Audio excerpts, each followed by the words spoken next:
अस्सलाम वालेकुम नाज़रीन, आसपास होम कुकिंग में आपको वेलकम करती हूँ। आज जो रेसिपी मैं बना रही हूँ वो है सरसों का साग।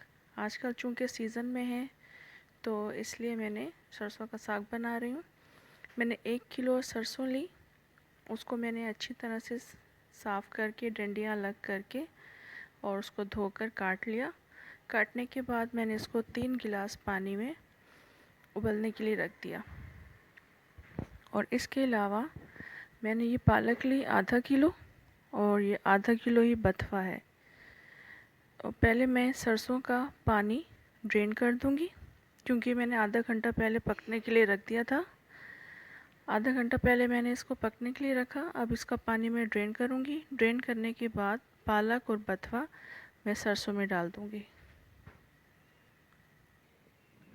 देखिए नाज़रीन, मैंने सरसों का पानी ड्रेन कर दिया था, उसमें मैंने बथवा और पालक डाल दिए जो कि आधा आधा किलो थे। अब इसमें मैंने मज़ीद 2-3 गिलास पानी डाला है क्योंकि ये अभी मैंने पकाना है। और इसके अंदर सिर्फ लहसुन डाला जाएगा और हरी मिर्चें।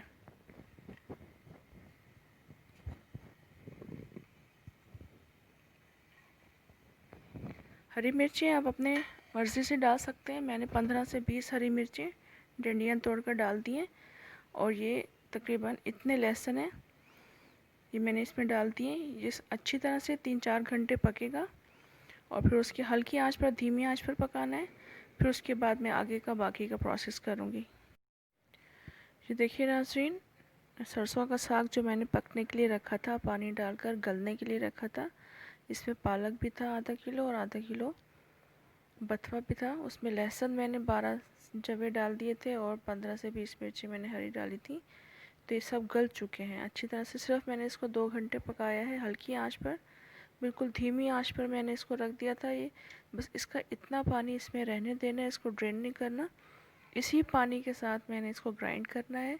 ग्राइंड करने के बाद फिर बाकी चीज़ें ऐड करूँगी, वो सब मैं आपके सामने करती हूँ। ये देखिए नाज़रीन, मैंने वो सारा सरसों का साग मैंने ग्राइंड कर लिया है। इस कंडीशन में आ गया है। इसमें अभी हल्का हल्का सा पानी है। ये अभी भी 5 से 10 मिनट मैं इसको हल्की आंच पर पकाऊंगी। मगर अब इस स्टेज पर नमक भी डाला जाएगा और इसी स्टेज पर कुटी हुई लाल मिर्ची भी डाली जाएंगी। नमक पहले नहीं डालते, नमक इस स्टेज पर डालते हैं जब सब चीज़ें ग्राइंड हो जाती हैं। तो मैं इसमें अब नमक ऐड करती हूँ और कुटी हुई लाल मिर्च। देखिए नाज़रीन, इसमें मैं 2 टीस्पून नमक डालूँगी।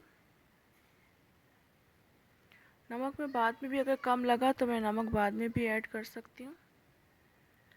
और 2 टीस्पून ही मैं इसमें कुटी हुई लाल मिर्च डालूँगी। इसमें ज़्यादा नहीं डालूँगी क्योंकि इसमें मैंने हरी मिर्ची भी डाली थी और बाद में फिर ऐड कर सकती हूँ अगर बाद में मैं टेस्ट करूँगी उसके बाद। अभी मैं इसको मिक्स करती हूँ और 5 से 10 मिनट इसको ऐसे ही पकने दूँगी। उसके बाद फिर मैं बताऊँगी कि उसके बाद क्या चीज़ ऐड करनी है। देखिए नाज़रीन, इसमें नमक और मिर्ची डालने के बाद मैंने अब इसको 5 से 10 मिनट के लिए पकाया है। इसको ढककर पकाइएगा या थोड़ा सा खोलकर पकाइए क्योंकि ये बहुत ज़्यादा उछलता है, तो इसको आराम आराम से पकाइएगा। अब इसमें मैं इस वक्त आटा डालूँगी। ये गंदम का आटा है।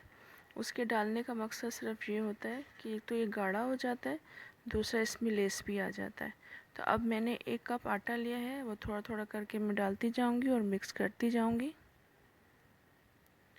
देखिए नाज़रीन, 1 कप आटा मैंने लिया है, इसको थोड़ा थोड़ा करके मैं डालूंगी और मिक्स करती जाऊंगी। साथ साथ आटा डालने के बाद भी इसको पकाना है ताकि आटे का कच्चापन ना रहे।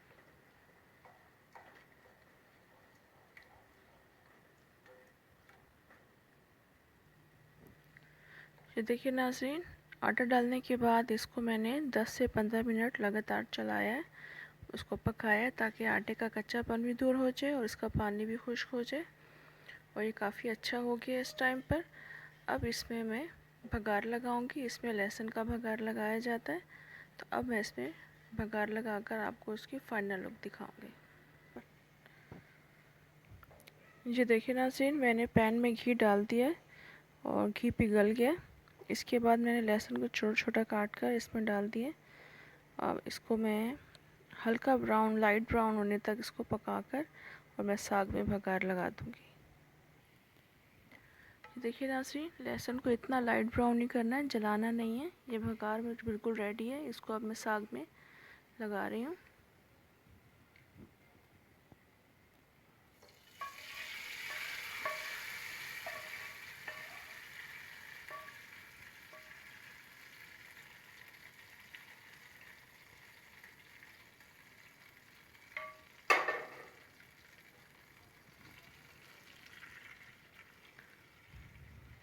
आप कोशिश करें कि घी का ही बघार लगाएं, क्योंकि घी के बघार का अलग जायका आता है और ऑयल के बघार का अलग टेस्ट होता है।